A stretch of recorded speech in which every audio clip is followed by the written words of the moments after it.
जय जय साथियों। सोहम गुरुवे नमः, सोहम गुरुवे नमः, सोहम गुरुवे नमः। सर्वे भवन्तु सुखिनः, सर्वे सन्तु निरामयाः, सर्वे भद्राणि पश्यन्तु मा कश्चित् दुःखभाग्। साथियों, आप कैसे हैं? आशा करते हैं कि आप अच्छे होंगे। साथियों, आज मैं आपको एक ऐसा वीडियो देने जा रहा हूं जो आपके लिए अत्यंत महत्वपूर्ण हो सकता है और महत्वपूर्ण होगा ही होगा, क्योंकि ये अत्यंत सरल और बेहद चमत्कारी प्रयोग है। अभी तक आपने जितने भी प्रयोग किए होंगे और उनमें आपको यदि सफलता नहीं मिली है तो इस प्रयोग को आप ज़रूर करें और सफलता हासिल करें।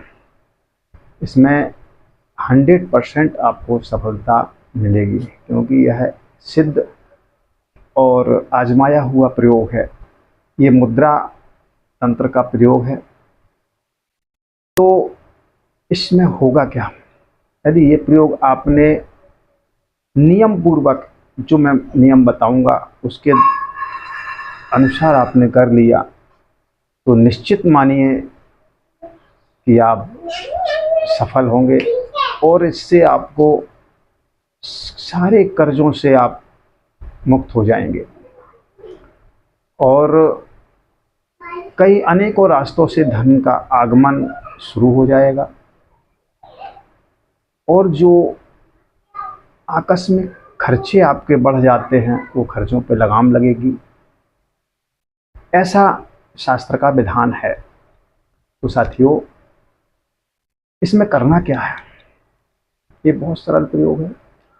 आपको अपने घर के उत्तर दिशा में देखना है कि कोई पीपल का या बरगद का पेड़ हो।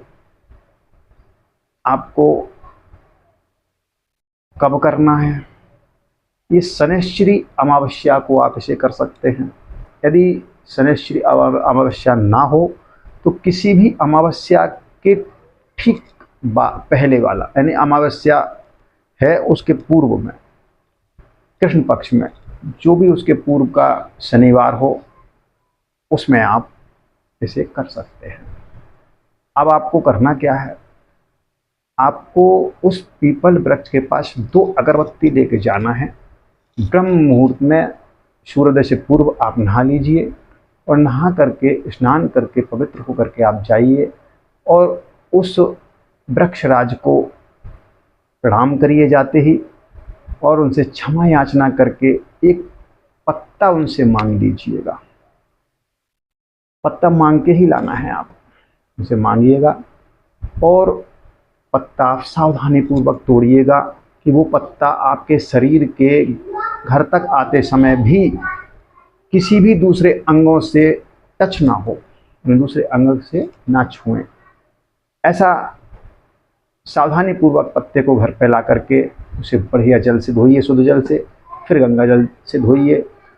उसके बाद नाग केसर को पीस लीजिए पानी में और दूर्वा घास की डंडी से उस पेड़ के ऊपर 3 शब्द लिखना है आपको।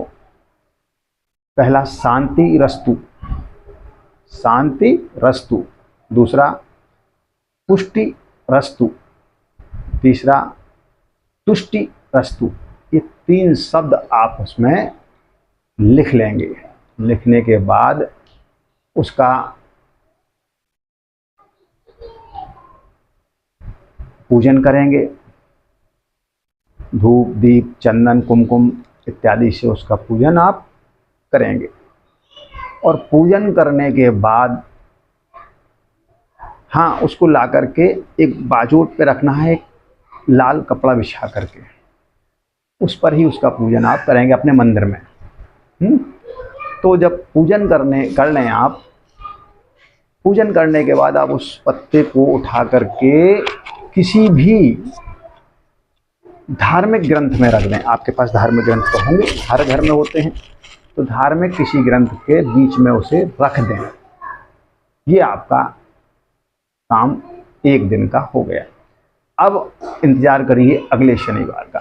जैसे ही अगला शनिवार आता है, आप ऐसे ही ब्रह्म मुहूर्त में उठ करके नहा धो करके सूर्योदय से पहले उस पेड़ के पास जा करके क्षमा याचना करके एक पत्ता पुनः प्राप्त करके यही क्रिया पूरी दोहराना है। घर पर ला करके उनको स्नान कराइए पत्ते को, और उनको बाजूट पर रख के उस पर वही तीनों शब्द लिखिएगा जैसा मैंने बताया वैसे ही। और उस पत्ते को आपको उसी ग्रंथ में उसी जगह उस पुराने पत्ते को निकाल करके इसे रख देना है। ये क्रिया आपकी 2 बार हो गई। ऐसे ही आपको करना है 7 बार सेम। अब 7वीं बार आपको क्या करना है कि 7वीं बार आपको वो पत्ता उस ग्रंथ में नहीं रखना है, वो पत्ता बाजूट पर ही रखा रहेगा। और फिर उसमें एक आपको सिक्का रखना है। सिक्का 5 का भी हो सकता है, 10 का भी हो सकता है, 1 का भी हो सकता है, 2 का भी हो सकता है। उस सिक्के को आप रखें और फिर उस सिक्के का पूजन करें। धूप दीप चंदन कुमकुम अक्षत से उनका पूजन करके नैवेद्य भी आप रख सकते हैं। थोड़ा सा नैवेद्य में आपको अंतिम दिन क्या रखना है कि नैवेद्य में उड़द के पकोड़े बनाना है। उड़द को गला करके उसको पीस करके उसके मंगोड़े बनाना है। यानी पकोड़े सिर्फ 3 पकोड़े 3 बनाएंगे, 3 ही बनाएंगे, इससे ज़्यादा नहीं, 3 का ही वहाँ भोग लगाएंगे आप। अब इतना आप पूजन जब कर लेंगे तो उस सिक्के को आप उठाएंगे और अपने मेन गेट के पास दहलीज पर उसे कील की सहायता से सिक्के में छेद करते हुए गाड़ देंगे दहलीज पर। अगर दहलीज पर जगह ना हो तो आप गेट के आजू बाजू में जहाँ भी लकड़ी की जगह हो वहाँ गाड़ सकते हैं, और उसको गाड़ करके आपका काम हो गया। अब इस पत्ते को भी आप ले जा करके, हाँ, जो पहले वाले पत्ते आप निकालेंगे उनका क्या करना, उनको हर शनिवार को विसर्जित करना है नदी या सरोवर में। इस आखिरी वाले पत्ते को भी अब आप विसर्जित कर देंगे नदी या सरोवर में। ये आपका काम पूर्ण हो गया, ये क्रिया भी आपकी पूर्ण हो गई। अब आपको सिर्फ एक ही काम करना है कि शनिवार के शनिवार आपको किसी भी हनुमान के मंदिर में जाकर के हनुमान जी के दर्शन करना है, उनको प्रणाम करना है बस। यदि हनुमान मंदिर आसपास ना हो या संभव ना हो तो उसी पेड़ के पास जाइएगा जिसका आप ये पत्ता लाए थे, चाहे पीपल का हो सकता है पेड़ या बरगद का हो, जो जिसका पत्ता आप लाए हों, उस वृक्षराज के दर्शन करके प्रणाम करिएगा शनिवार के शनिवार।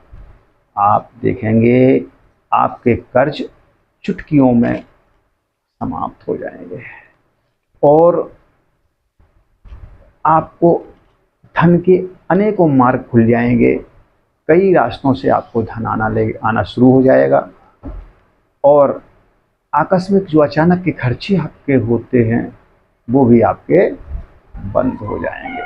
तो साथियों, करिए, लाभ उठाइए, और अगर ये वीडियो पसंद आया हो तो लाइक ज़रूर कर दीजिएगा। आप लाइक करने में तो कंजूसी करते ही हैं, मत करिएगा। आप लाइक ज़्यादा से ज़्यादा करिएगा, ठोक के लाइक करिएगा, जिससे मेरा मनोबल बढ़े। मैं ऐसे ही आपको सरल से सरल वीडियो, आपके लाभदायक, आपके जीवन को बदलने वाले वीडियो डाल सकूं। और यदि आप पहली बार आए हैं इस चैनल पर तो सब्सक्राइब कर लीजिएगा, मेरे इस चैनल का परिवार का हिस्सा बनिएगा, अनेकों लाभ लीजिएगा। धन्यवाद। आज के लिए इतना ही, मिलते हैं किसी अन्य वीडियो के साथ। जब तक के लिए ओम नमः शिवाय साथियों।